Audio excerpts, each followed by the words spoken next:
नमस्कार मित्रहरू, शुभ मङ्गलम।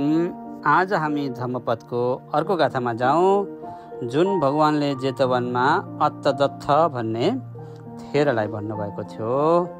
त्यसमा भन्नुभएको छ, अत्तदत्थम परथेन बहुनापि नहापये अत्तदत्थ मभिन्याय सदत्थ पशुतोषिया।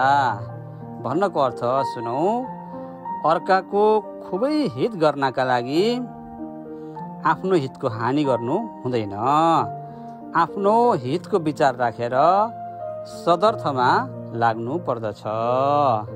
त्यसैले मित्रहरू, हामीहरू कहिलेकाहीँ राम्रो बन्नको लागि अरूको हित गरी बैठन बस्दाखेरि आफ्नो नै अहित हुन जान्छ। त्यसैले होस गर्नु पर्यो। सबैको शुभ होस्, मङ्गल होस्, कल्याण होस्।